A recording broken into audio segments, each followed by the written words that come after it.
Alright guys, welcome to this video. Once again we are back in the 737. This time a little bit of a different setup here. The aircraft is set up, is fully ready to go. Because today I thought we should talk about VNAV for departure and NAPD1, NAPD2. And how we do it. So, what is NAPD? What is it? That is gonna be noise abatement procedures. Now, to make it quite simple, we have two different noise abatement procedures. One of them is NAPD1 and one of them is NAPD2. The difference of these is the acceleration height. So, as you can imagine, if we keep the speed low, we're going to have a steeper climb angle and we can clear an obstacle or even get higher where we make less noise quicker. This one is the NAPD1 is far more inefficient as we keep a very steep angle and the drag out on the aircraft for quite some time, more than we do on the NAPD2. So the NAPD2 is the preferred option because we quicker get to the normal climb speed, where we are flying efficient doing the climb. So as you can see on my drawing here, we have the runway over here. And as you can see, the purple one is a departure in NAPD1 and the blue one is a departure in NAPD2. My nice little city here is what we need to avoid, okay? So as you can imagine, they are very noise sensitive. People bought a house here, they are living here. Apparently they didn't know there was an airport when they built their house. Or the airport came after they bought a house. Who knows, who cares? I don't care.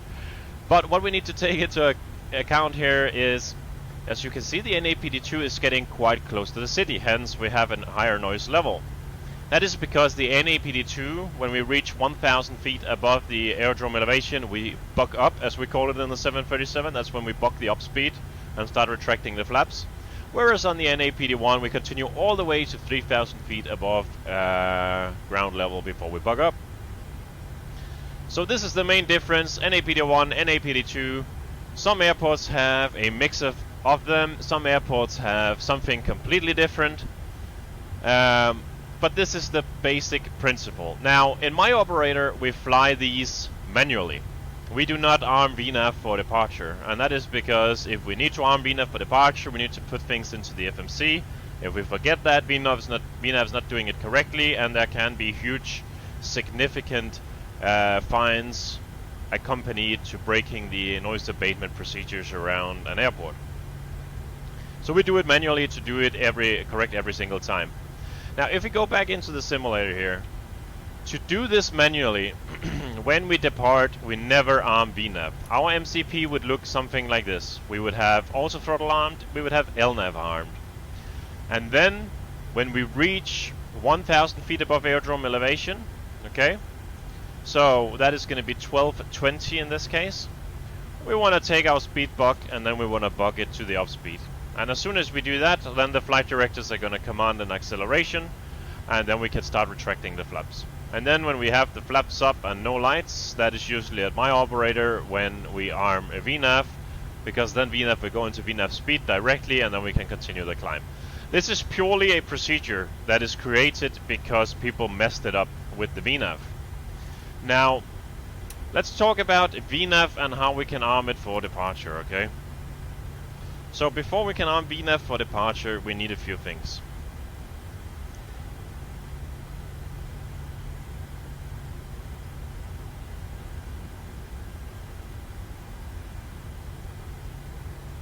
So to arm VNAV for departure, we need to have a valid flight plan entered into the FMC. We need to have performance data entered and executed. We need to have both flight director switches on. And for the NG aircraft equipped with the Collins one or the Honeywell for the later one, we need a fairly new software. So there are a few different changes to the software behind the MCP panel, and we need basically an update. I think it's from 2009 or something like this before we can do this. So all aircraft should pretty much have this. So if we want to use VNAV for the departure, it introduces one thing more into our FMC pre-setup that we want to set up. And that is on the takeoff reference page. Now we can see we have the flaps, the N1, the CG, the trim, and the V1 speeds. If we go to the second page, you'll see that we have an acceleration height. Now, the acceleration height is exactly where we're going to be starting to buck up and retract the flaps. The reduction altitude is going to be when we take off. We're going to be in N1. We're going to be at the N1 limits of the takeoff profile. And when we reach the reduction altitude, we're going to reduce to what is listed here, which is going to be our climb thrust. When do we want that to happen? The standard one is 1500 feet, but this is operator specific. So when they buy the aircraft, they can choose when to do this. Of course, we also have an engine out acceleration height. The standard one in my operator is 1000 feet AGL. Remember, these are AGL. So in our case right now, we have an acceleration height set of 3000 feet. This is an NAPD2 NAPD1 profile. Here in Billund, it's not stated anywhere that what we have of a noise abatement, because if we have a look here, the general information on the Billund, we have noise abatement, we have the use of APU, acceptance, engine test, under departures, takeoff for jet aircraft between this amount and this amount, runway 09 and runway 27, and nothing here really states the acceleration height. That means that we can choose ourselves. So in our case, we can fly NAPD2, because that is the one that is less restrictive, that is the one that is better for the operator. If we look closely here, we can see that there are some restrictions. Prop and turboprop aircraft takeoff should be commenced from Mike or least. Right turn minimum 30 degrees shall be initiated when passing 700 feet from Lima Echo Lima. So this is one of the restrictions they have here for small aircraft, not to make too much noise. But if we look at our departure plate here, we can see that if we take off from a runway 27, we actually comply with the same restrictions. 700 feet, a sharp right turn, and that is because the city of Billund is located right within the mouse here. So they want to keep the noise away. So this is how they mitigate the noise level in Billund, purely by an a departure. In our case today, we'll be departing east, that is towards the fields and the farmland here. So nothing really to obstruct the noise here anyway, so we can do an NAPD2. So NAPD1, NAPD2 usually listed in the gen files of the aircraft. NAPD1 we bug up at 3000 feet, NAPD2 we bug up at 1000 feet. Some airports have different procedures. They call it NAPD2 with a non-standard bug up at 1500. Some that is, for example, Dublin, but there are some different procedures. And to recap really shortly, at my operator we bug up manually. That means when we reach the target altitude of 1000, in our case 1220 feet today, we will bug up manually by raising the speed bug here to the up speed and start retracting the flaps. NAPD1 we continue to 3000 feet, bug up manually, but in other operators they arm the VNAV. Now the reason why we don't arm the VNAV, as mentioned, is because people make mistakes, and also engine out acceleration height. If we get an engine failure, then the flight directors with VNAV armed is going to command slightly different to what we expect if the VNAV is not armed. Because if the VNAV is not armed, we're going to get a B2 plus 20 commanded, and then we can use that for acceleration. That's another topic for another video, but the acceleration height today we know is going to be 1000 feet. So let's set 1000 feet here and back to the takeoff page.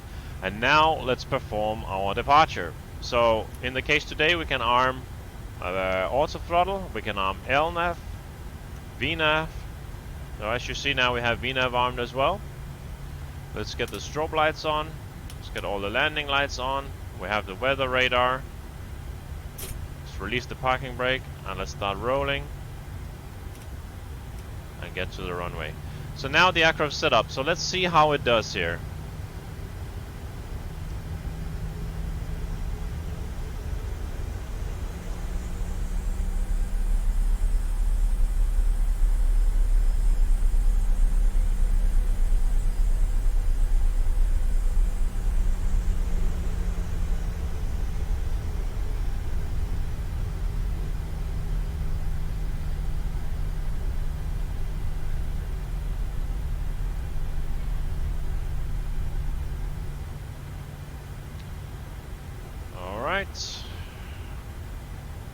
let's get going, guys. Timing stabilized. Set takeoff thrust. N1 heading / toga, that is correct, with LNAV and VNAV armed.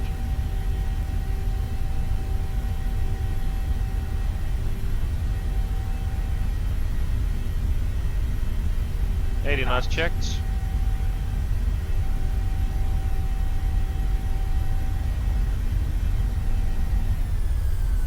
And I have no idea what just happened. Let's try again. Rotate.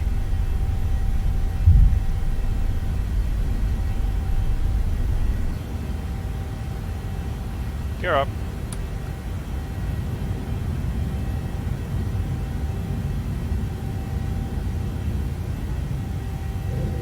So let's see here, we have 500 feet, guys. Let's see what the aircraft is gonna do. I'm gonna non-standard engage the autopilot so we can have a look. And now you can see that the aircraft is commanding an acceleration exactly like it should on an NAPD1. So now we can say flaps 1, please. Speed checked. Flap 1.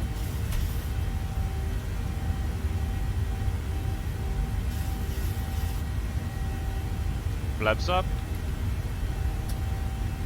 Speed check. Flaps up.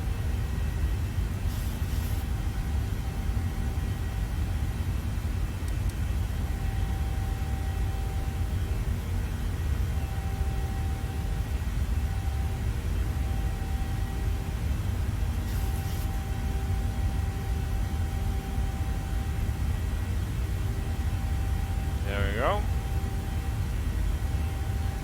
So that was how we fly NAPD1, NAPD2. I explained you how we do it manually, and I showed you exactly how it's done with VNAV correctly.